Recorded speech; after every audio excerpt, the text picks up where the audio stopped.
So much money, the prisons are overflowing in Britain. The Isle of Man's birch rod was actually made of hazel twigs, soaked in salt water to increase their flexibility and strength. This is a birch rod. They must not be longer than 40 inches. The overall weight must not exceed 9 ounces. And the open end, when splayed, must not exceed 6 inches. The person who is to be punished is brought into this room through this door, and he stands by this table. He's instructed to unfasten his trousers and drop them to the ground, and he's to lean across the table.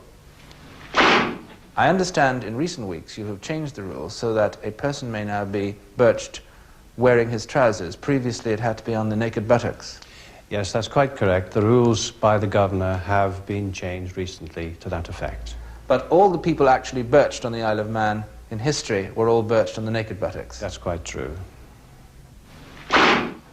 Nonetheless, the European Court of Human Rights ruled that birching was degrading. There were no more birchings on the Isle of Man after 1976. Meanwhile, in mainland Britain, the attack on school corporal punishment continued. Anti-caning pressure group STOP has led the campaign to banish all forms of physical punishment from the classroom. Its secretary is Tom Scott, and he's with us now in our central London studio. Tom Scott was one of a minority of school teachers who came out against corporal punishment. I think we started with a moral objection to it. We felt it was a barbaric form of punishment. There is some evidence to suggest that discipline in the classroom has got much worse. Is there not, do you think, a case for us to retain it in some circumstances? No. STOP was founded in 1968, and to begin with, it struggled to find support. The teaching unions fought tooth and nail against abolition of corporal punishment. And the whole atmosphere would be one of, you're a crank if you don't believe in hitting children, you're a do-gooder. It was very difficult to sort of find any common ground. By the late 70s, some of the unions were changing their line, but some continued to fight to keep corporal punishment. Belting works with your youngster, what I would call your reasonably well-behaved youngster who perhaps has stepped out of line on a few issues and needs to be brought up sharp. It's effective with these youngsters. The whole language was kind of, corporal punishment is administered as a last resort in a reasonable and moderate way. And then you'd find that this was absolute nonsense. And I felt we had to make this evident to everyone. A 6-year-old who had his trousers pulled down by his teacher in front of the rest of the class. She didn't even use the belt on him. She took his own sandshoe and walloped his backside with his sandshoe. Now the Director of Education said, the father complained, the Director of Education said, the integrity of that teacher cannot be questioned. From the beginnings of compulsory education, the cane, in Scotland the belt or tawse, had become tied up with the teacher's professional identity, a protection against disorder in the classroom. We don't need no education. There is this permanent fear, I experienced it myself as a young teacher, of perhaps losing control over a class. This was the most dreadful thing that could happen to a teacher, the idea of a class moving out of control. We don't need no thought control. It's difficult to explain to anybody that's not been a teacher just how uncomfortable this is. The knowledge that this group of children is out of control and that other teachers may hear and that people will see that you are that you're failing.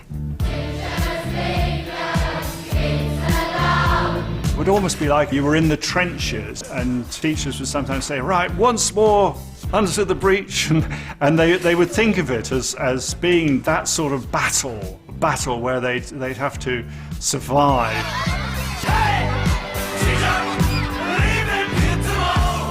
The cane, rather like a field marshal's baton, in some kind of way symbolized authority. Caning depended partly on the compliance of pupils themselves in submitting to it. many were actually in favour of its use.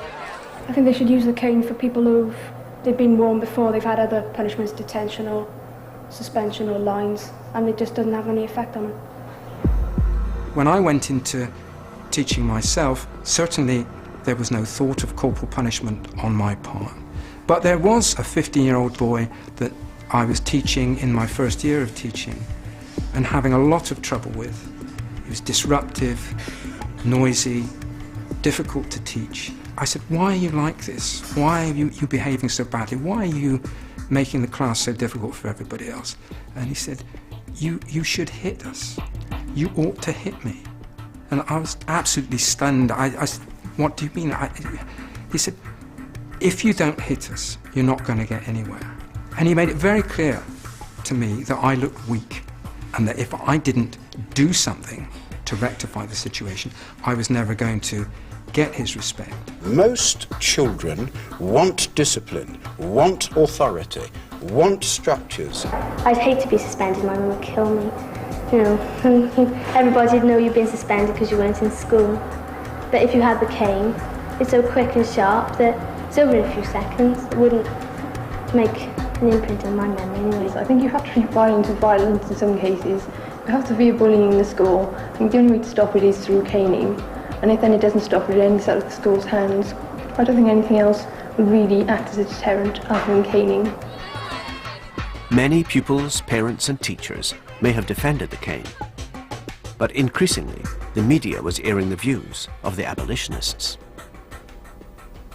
Why were you called killer?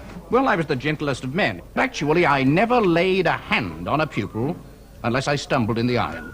And do you think that schoolmasters, most of them, believe in corporal punishment? When asked to vote, they vote always to retain the tawse and the cane. Why?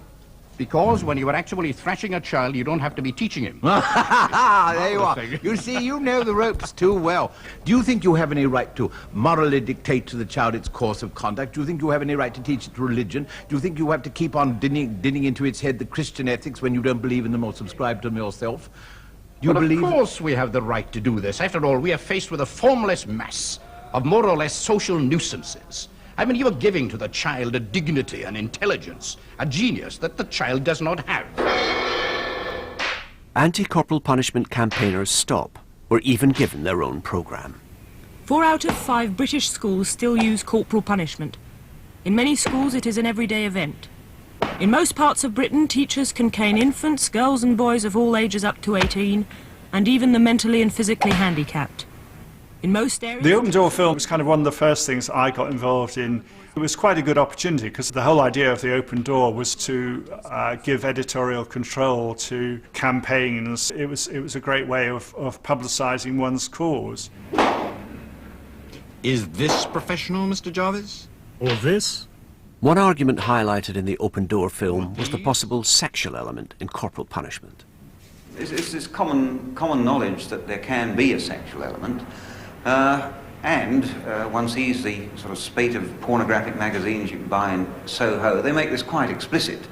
And the fact that you can make a lot of money selling these magazines, and a lot of them are to do with beating in a school context. If you look at these magazines, there's all these bare buttocks, and people are generally enjoying themselves, supposed to be. Now, all we're saying here is that there is a sadomasochistic element running throughout society, and if you want to develop that sadomasochistic element, the best way of doing it is by beating children.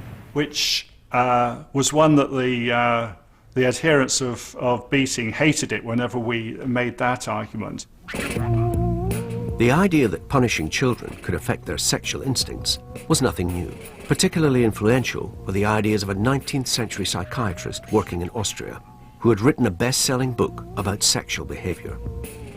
Richard von Krafft-Ebing was an Austrian psychiatrist, and in the 1880s he started to write a book called Psychopathia Sexualis because he had become interested in the subject of what were then known as sexual perversions. And there are obviously reasons why people are beginning to start theorising why people have these sexual interests which don't seem to have anything to do with marriage and reproduction and kind of normal heterosexuality.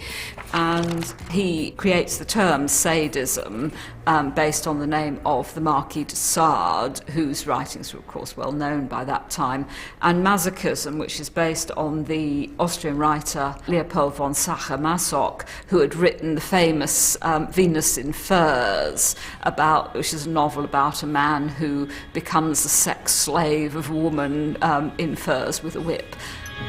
Shiny, shiny, shiny boots of leather, whiplash, girl child in the dark.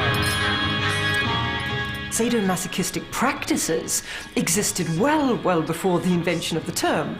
So, you get pornography, for example, of the 18th century in England is very, very sadomasochistic.